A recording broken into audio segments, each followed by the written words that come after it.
Bonjour à tous, j'espère que vous portez bien. Eh bien, aujourd'hui on est parti encore pour une nouvelle vidéo. Bon, je peux dire que cette vidéo c'est juste la suite logique de la vidéo que j'ai faite il y a 2-3 jours, je dirais, par rapport à la vague d'arrestation des motos en Chine ici. Donc je vous avais montré une vidéo où une dame se fait arrêter, elle faisait un peu la polémique voilà, sur la route. Du coup, actuellement je suis au niveau du service administratif.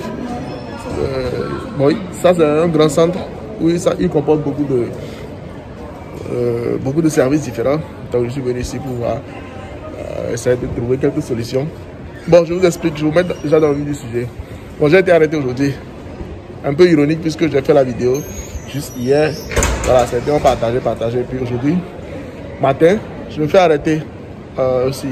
Donc voilà, je vais essayer de vous dire un peu comment ça s'est passé. Et puis voilà, en attendant le jury va passer.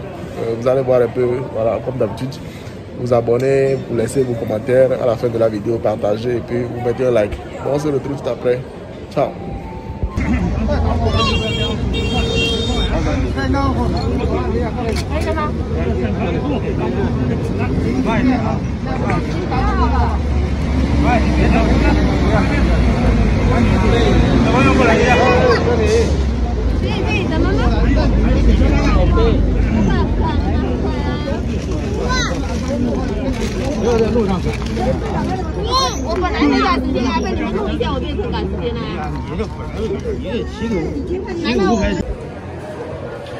Bonjour à tous. Bon, comme je vous le disais tantôt, je ne peux pas enlever mon masque parce que je suis toujours dans le service. Ici en Chine, vous savez que c'est très strict.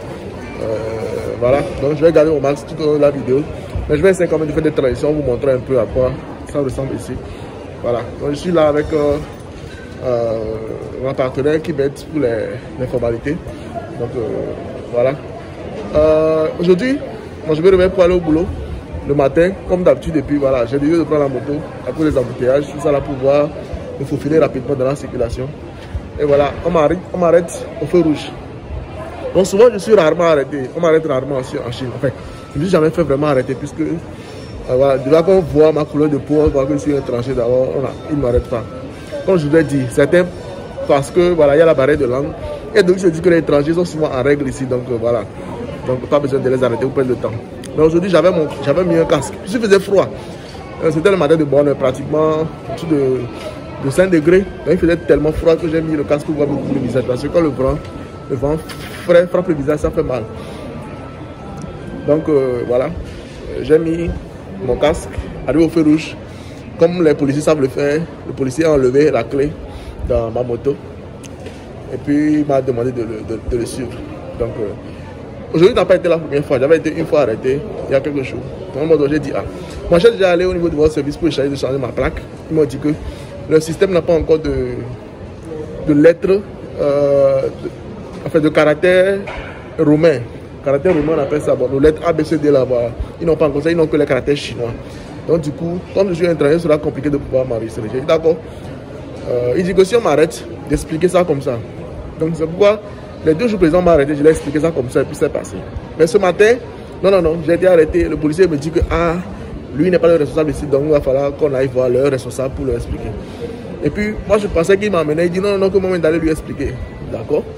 Donc c'est là que je viens voir le responsable pour lui dire en fait ma situation. Il me dit là c'est compliqué parce que étrangers ou chinois, eux on leur a donné l'ordre d'arrêter tout le monde, tous ceux qui circulent avec des plaques vertes, de les arrêter. Parce que maintenant nous passons aux plaques jaunes. J'ai dit d'accord, maintenant moi je suis un étranger. Votre système ne permet pas de m'arrêter. Maintenant on fait comment?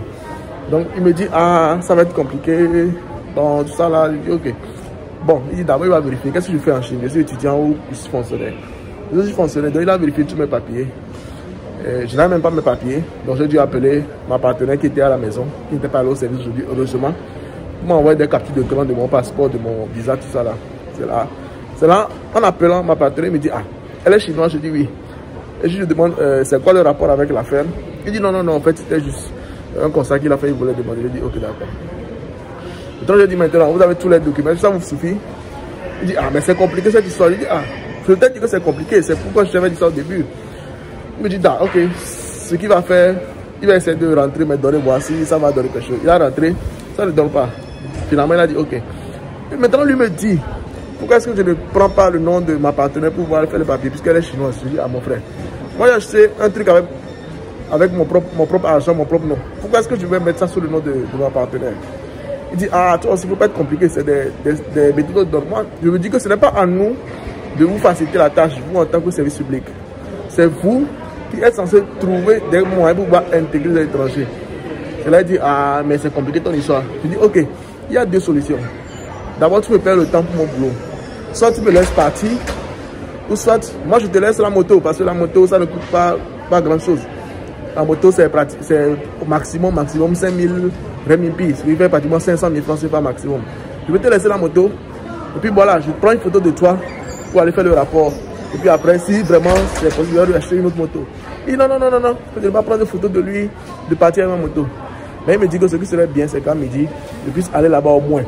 Parce que même si ils n'ont pas vraiment les moyens de m'arrêter, puisque je ne suis pas, je suis en règle, et ça me perd le temps chaque fois qu'on m'interpelle sur la route comme ça, et que j'ai à m'expliquer. Donc, en tant que conseil d'amis, si je peux aller quand même trouver une solution, ce serait bien. Je me suis dit, ah, moi-même je suis quelqu'un qui aime bien tenir tête aussi, parce que c'est vrai que ça m'amuse un peu de leur tenir tête sur la route comme ça. Mais je me dis que bon, parfois aussi ça embête. Quand tu es là et on t'interpelle et que tu dois expliquer tout ça avant de repartir, ça embête. Donc du coup, je me dis, ok. J'ai appelé ma partenaire, je lui ai dit, à midi, viens m'attendre à mon service. Comme ça, on va aller ensemble, voir si je ne peux pas faire ça sous mon nom.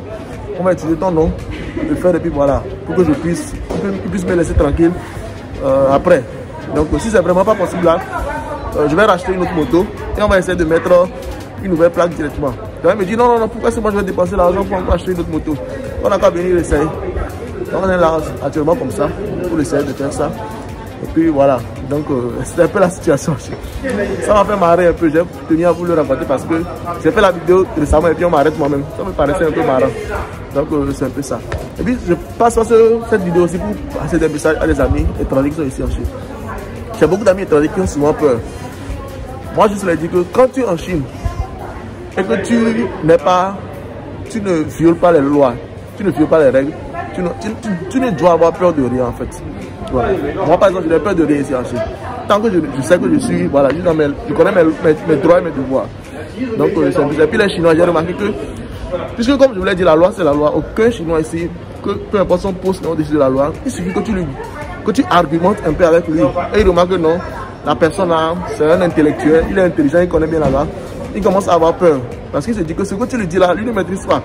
Si jamais tu as raison et que lui, il te force à rester bien, lui, je sais pas, il sévit. Et qu'après, c'est lui qu'on vire. Donc, il y aura des problèmes. Donc, souvent, quand on essaie d'argumenter comme ça avec eux, ils abdiquent toujours et puis ils laissent passer. Mais bon, pour essayer moi-même d'être plus libre récemment, c'est pourquoi je suis venu ici pour faire ça. Donc, c'était un peu ça. Cette petite story time que j'ai voulu partager avec vous. Donc, j'espère que ça vous a plu. De toute façon, s'il y a un retournement de situation, je vous tiens informé. Donc, on se dit à la prochaine. Prenez soin de vous, prenez soin de votre famille. Et puis, c'était Hugo comme d'habitude. Ciao.